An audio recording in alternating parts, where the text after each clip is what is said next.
My name is Radek Spitz and I'm working on the product marketing. Let me briefly start with the history of Skoda. The history of the Skoda Motorsport is very long and full of the success. I would like to firstly point it out 1930s when the Skoda won the Monte Carlo Rally with the Skoda Popular. The next milestone was the 1962 when the victory was repeated by the Skoda Octavia Touring Sport. The Touring Sport was the first racing model of the Octavia. From the 1974 was the RS badge used to mark the racing specials of the Skoda brand.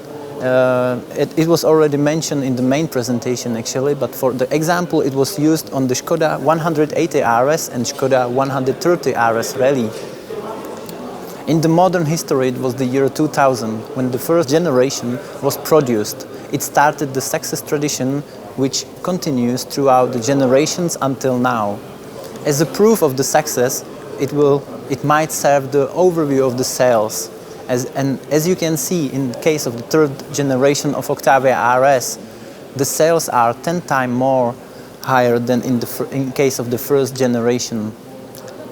The most popular specification of the third generation of RS is with the diesel engine, automatic gearbox and front-wheel drive. There you can see the top 5 countries with the highest share of the Octavia RS on the total sales of Octavia in 2019. Based on the numbers, you can figure out that in Germany and Switzerland, it was every 6th Octavia was Octavia RS. In case of the United Kingdom and Austria, it was every 10th Octavia. To be able to continue in the success story, we need to identify the target customer and his or her demands and expectations. The reasons to buy the new Octavia RS are mainly power, performance, exterior design, and last but not least, value for money. We should not forget on our competitors. The competition in this segment is very strong. Here you can see the main competitors, and the key ones are Hyundai i30N, Ford Focus ST, and Kia Ceed GT. That was all from my side. I would like to thank you for your attention, and now I will pass the word to my colleague Adam. Thank you, Radku. When you see new Octavia RS, you can definitely tell from the first glimpse that it's different from the standard one, as it gets a new RS designed bumper, including the black grille with RS logo. The rear mirror covers are also black, and we decided to give new RS this black package based on the experience from the previous generation. We had both chrome and black variant, and the vast majority of customers wanted a black styling, so we decided to make the new Octavia always with this package. The fog lights, which are LED, are also specific to the RS, and of course the design is even stressed by the specific RS wheels, which are either 18-inch or 19-inch size. The new wheels have also been optimized in terms of the aerodynamics, so they have a better values of the drag coefficient, and they contribute to better fuel economy of the car. From the rear side, it's easy to spot the specific RS bumper with this known white reflection bar, which comes in a similar way from the previous Octavia RS, and it can also be seen in case of the Kodiaq RS.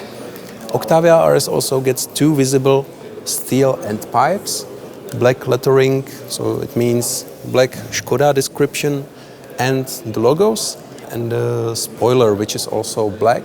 And it's not just the design thing, but it has some real contribution in terms of driving stability and the downforce.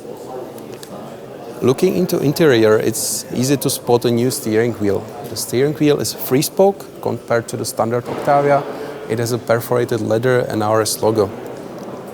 A unique feature we brought to the new RS is the Alcantara dashboard cover with a contrast stitching, and also the Alcantara door panels.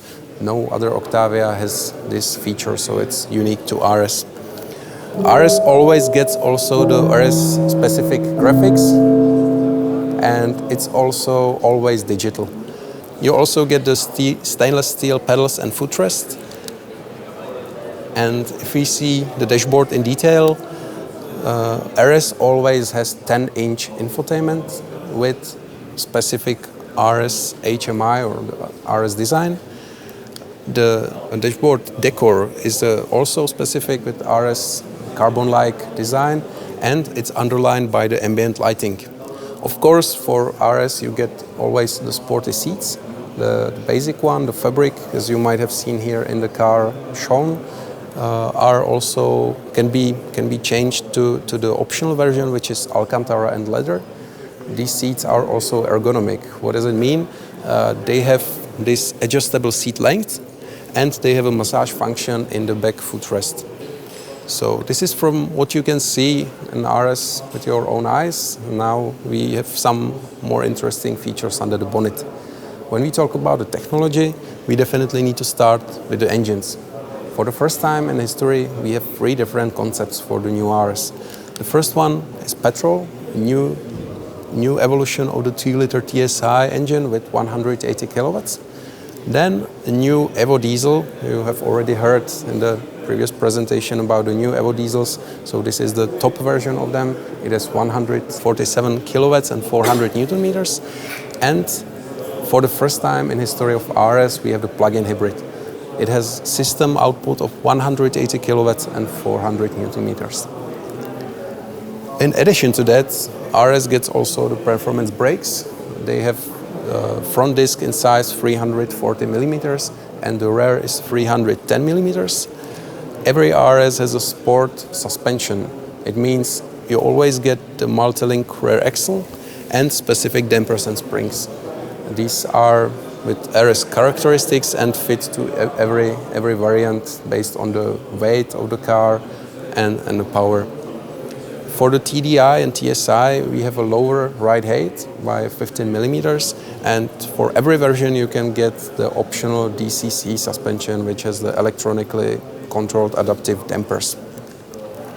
Every RS also gets the progressive steering and the limited slip differential, which is offered. It's not for every RS, it's for the 2-liter TSI with the front-wheel drive. So about these 2 features, I would like to talk a little bit more in detail. So if we start with the limited slip differential, it's internally we call it VAQ. It's Vorderachsquersperre, probably doesn't need any translation for you.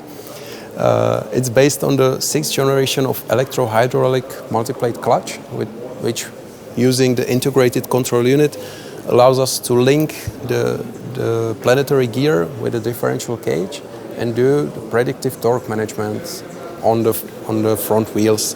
So with this we can prevent the traction problems which would normally occur with the open differential. Some of these examples, when cornering, going through the corner in a fast way, it can happen that you can the inner wheel loses the traction because of the weight distribution. So this device is able to steer the torque on the outer wheel, which has better traction and helps to drive efficiently through the corner. The second case could be that when you're driving on slippery surface with lower adhesion, if one wheel, let's say it's this one, starts to lose traction, you are still able to accelerate because the differential puts the torque on the second wheel with better traction. This device, compared to the known system XDS Plus, which uses brakes in order to simulate this function, this device is more robust. It's more suitable for the sports driving, and it has also much better performance. It can bear up to 1,600 newton meters compared to 500 newton meters of the XDS Plus. It has 2 driving modes, which you select in your car based on the driving mode. It's normal and the sport. In sport, the function of the differential is more visible. You can feel it better.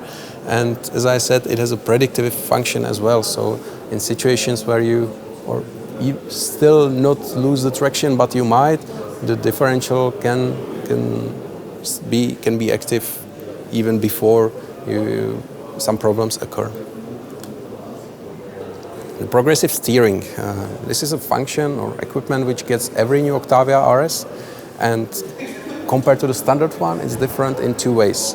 It has a lower steering ratio, so it means that you have only 2.1 turns from one attempt to another, compared to 2.7 in case of the standard steering, and it has a progressive gearing ratio. This is illustrated here. What does it mean? When you drive in direct way, for example on highway, the steering ratio is very comparable to the standard steering. It provides the car to feel relatively stable. It doesn't react too fast on little changes in the steering wheel. But as soon as you start cornering, then the progression is much more significant, and the car responds better to your orders through the steering wheel. So it comes handy when you're driving in a sporty way either, or just when you maneuver in the city and you need to do the cornering. It's easy with this steering. A very new feature I would like to introduce you with the new Octavia RS is the central airbag. Octavia will be the first Skoda to introduce this new safety equipment. And what does it actually is? The central airbag is a new airbag which is hidden in the right side of the driver's seat, and it opens to protect customers in case of the side crash, either far or near side, where it can happen that the passengers get injured by each other, by hitting each other, either by head or their body. And when we get this center airbag in the middle of them, we can protect them from these kind of injuries. So we decided to offer this equipment to every new Octavia Scout and RS as a standard equipment. So in total you can get up to 10 airbags now.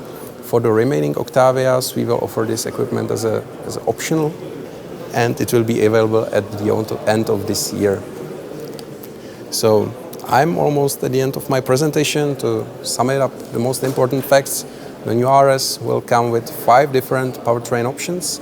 2 of them are petrol, 2 are diesel, and the new is the plug-in hybrid. All of these engines are either new or significantly reworked in order to provide even better driving experience and also fuel economy, inclusive reduced CO2. And the production of the car will start this year in September. A few weeks later, we will add the diesel version and the petrol with manual transmission.